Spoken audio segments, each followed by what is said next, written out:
Have you ever stood in front of the refrigerator at night just wanting to cry? Because it's just impossible to make a decision about making dinner. Welcome to Decision Fatigue.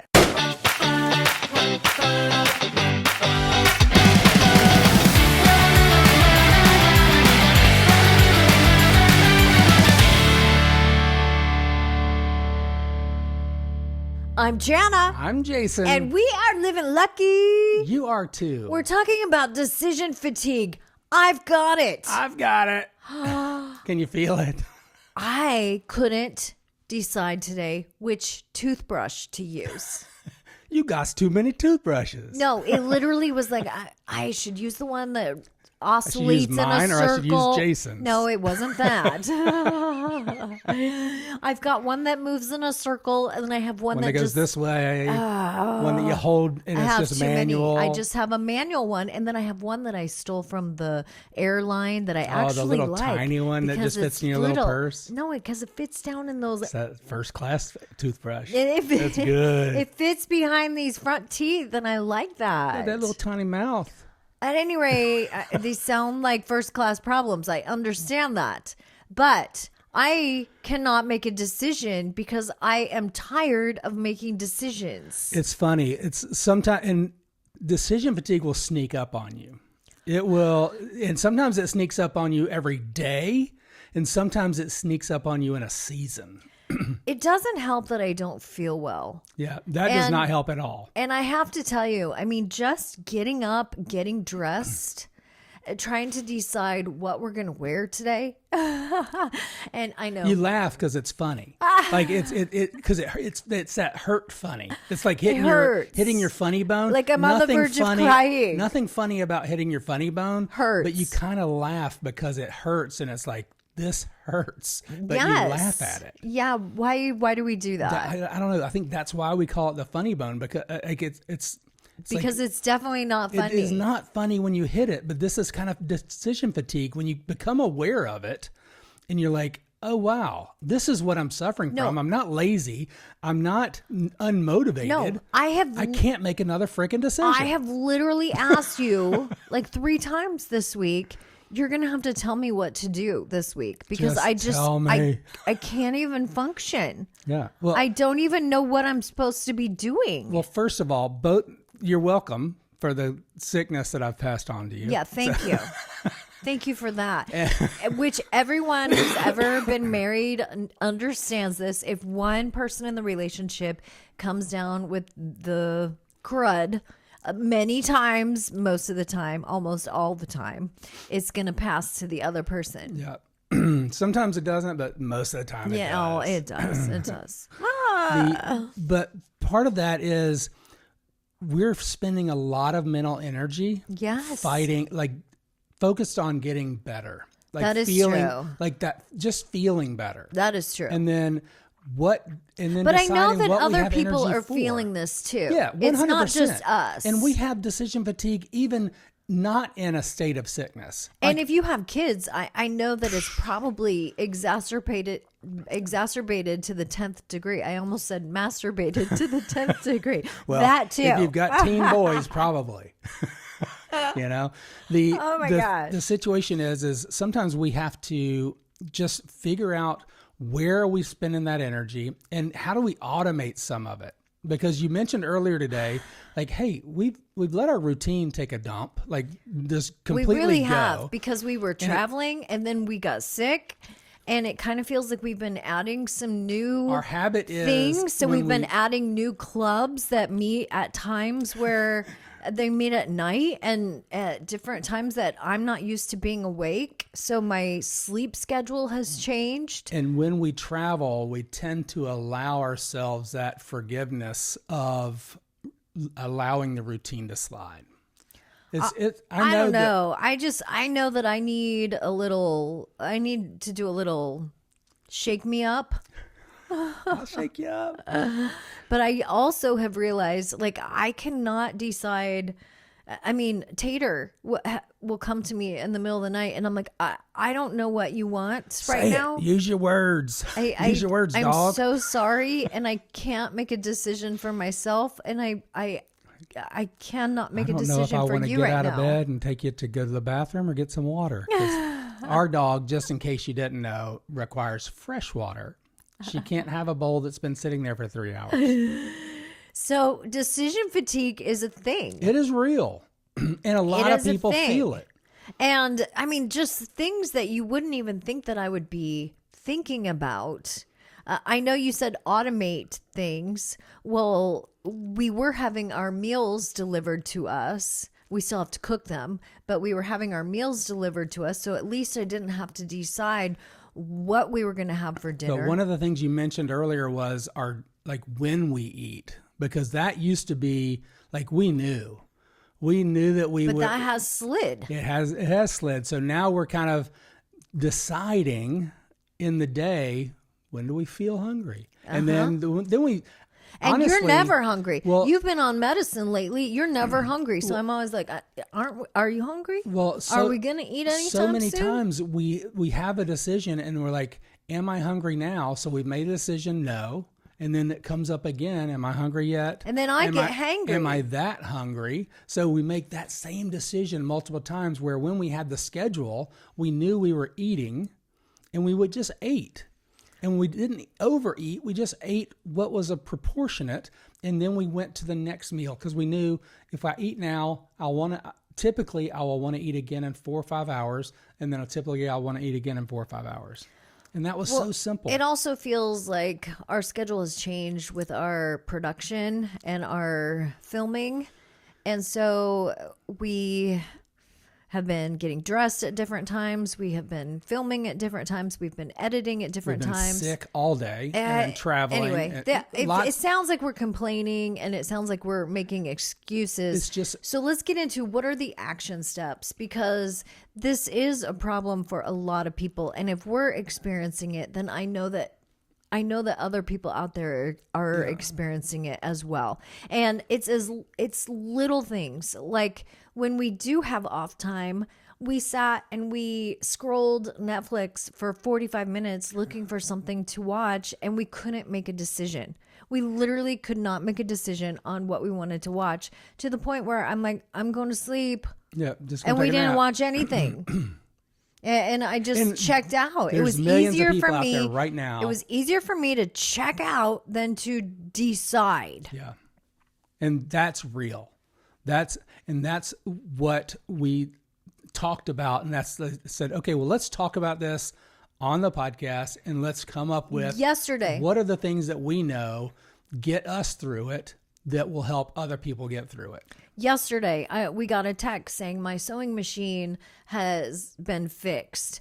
And it literally was, I'm like, I don't know. Should I get up and put on my pants so that we can drive 30 minutes to go get my sewing machine?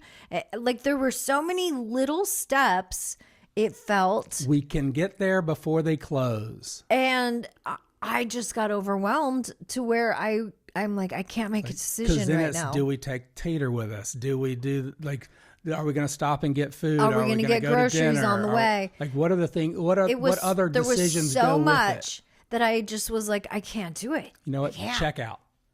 And I mean, things that are happening a week away are literally in my mind. We have a speech that we're not giving for another 6 days. And I'm literally like thinking, okay, what is the topic? And we should already have that written by now. And, like that needs to be rehearsed.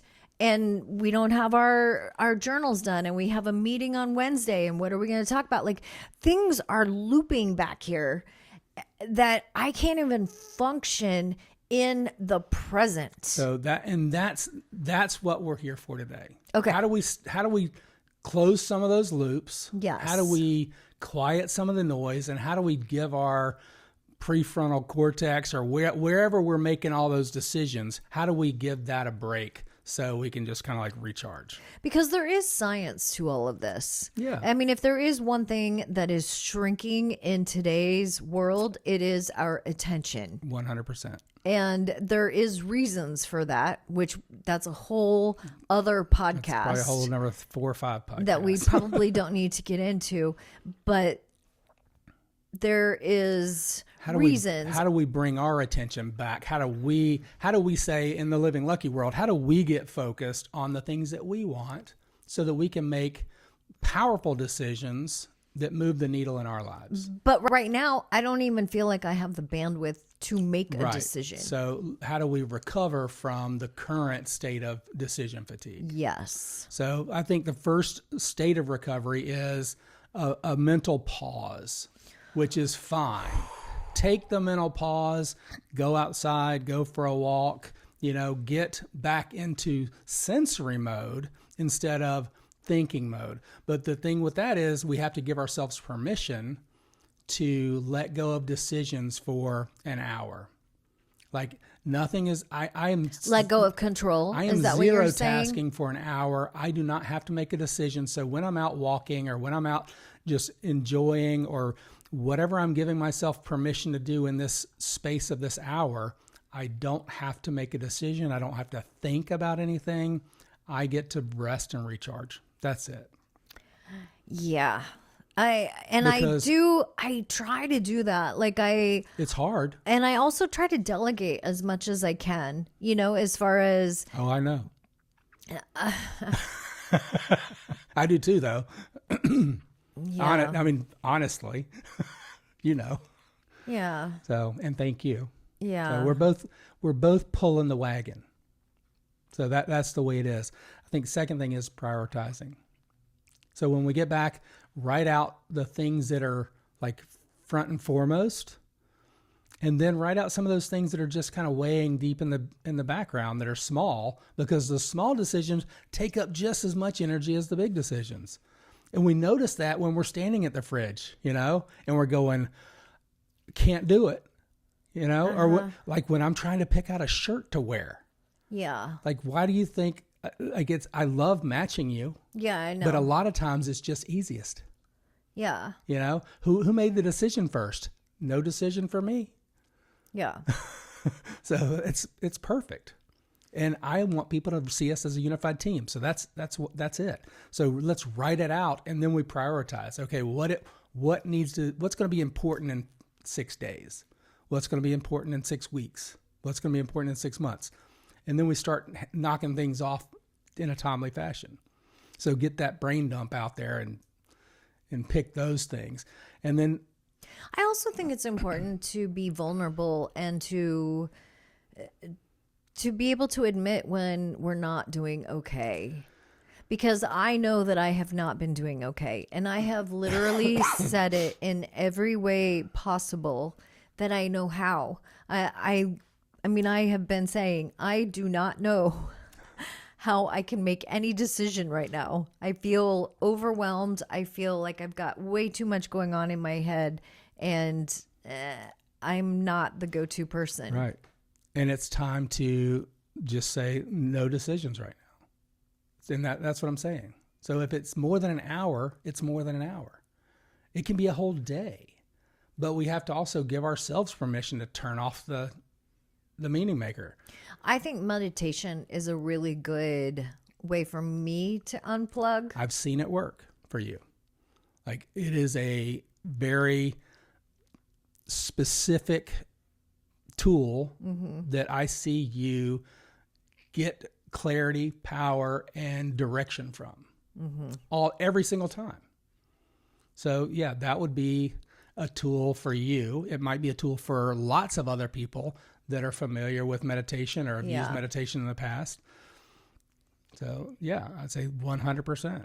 I would say another thing is also, I think awareness in that this is going on, because there's something about, I know it sounds crazy, but sometimes, when you go into the laundry room and then you're like, I don't even remember why I came in here. Right? Or you go into the pantry and you're bathroom, like, why didn't I walk come into in the here? bedroom, you're like, I know I came back here for something. I came in here for a reason. And then you sit there and you're like, okay, let me go through it. And there's like this brain fog happening. And then you're like, why am I having brain fog? And then that's a whole loop that you go through. And then you're almost going through your whole Rolodex of decisions of like, I know I decided to come back here. Yes. What made that decision happen? Yes. And then why am I failing right now? And then when I get back there, then when I do come to the conclusion, oh, I came back here to either get my vitamin B or my vitamin D. Which one? Now I have another decision to make. Take them both. Yeah. So one of the other things that I was thinking about that really worked for us in the past is when we had Coach Berta, and she's like, I'm pretty sure it was Coach Berta. She's like, here's 2 minutes. You're going to come up with a decision, or you're going to come up with your formula in 2 minutes. And we sat down together and we just let it out. And it wasn't perfect, but it was, and it wasn't the formula or anything like that. What are you talking about with the formula? We came up with a program. So it's just it was Coach Donna. Coach Donna. Okay. So, and she just gave us a time limit. Yes. And when you have a time limit, you don't think about it. You stop thinking because you've now said, oh my gosh, I need to do it because I'm going to run out of time. And you quit overthinking, quit overanalyzing, and you just make decisions. You make decisions quickly instead of letting them burn up a lot of mental energy. And then once you make a decision, you stand by it. Yeah, because your gut's usually right. You don't second guess it, because that's the other thing. Yeah. Is once sometimes I make a decision, then I'm like, did I make the right decision? Yeah, I had a coach when I was going to my mastermind out in Dallas. He said, "Don't sit on the fence." Because sitting on the fence just hurts your crotch. Yeah, that's true. Yeah. So, and that to me is like being wishy-washy. Like, I made the decision, so I'm either going to be on this side of the fence or on that side of the fence. Don't make the decision and then jump back up on the fence. Yeah, I've even been in the last week, I've been so wishy-washy that I have literally consulted ChatGPT on a few things. And I'm like, can you just make a decision for me?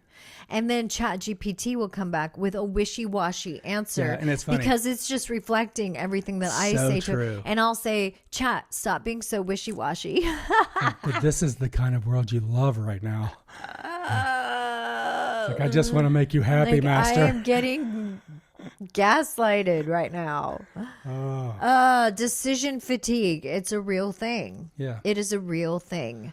So maybe come up with a uniform or a clothing pattern that you're going to wear every day. Which is an automation form. You know? So we've kind of done that where we just wear colorful shirts. That's one thing that we do. And jeans. And Or black shorts for me.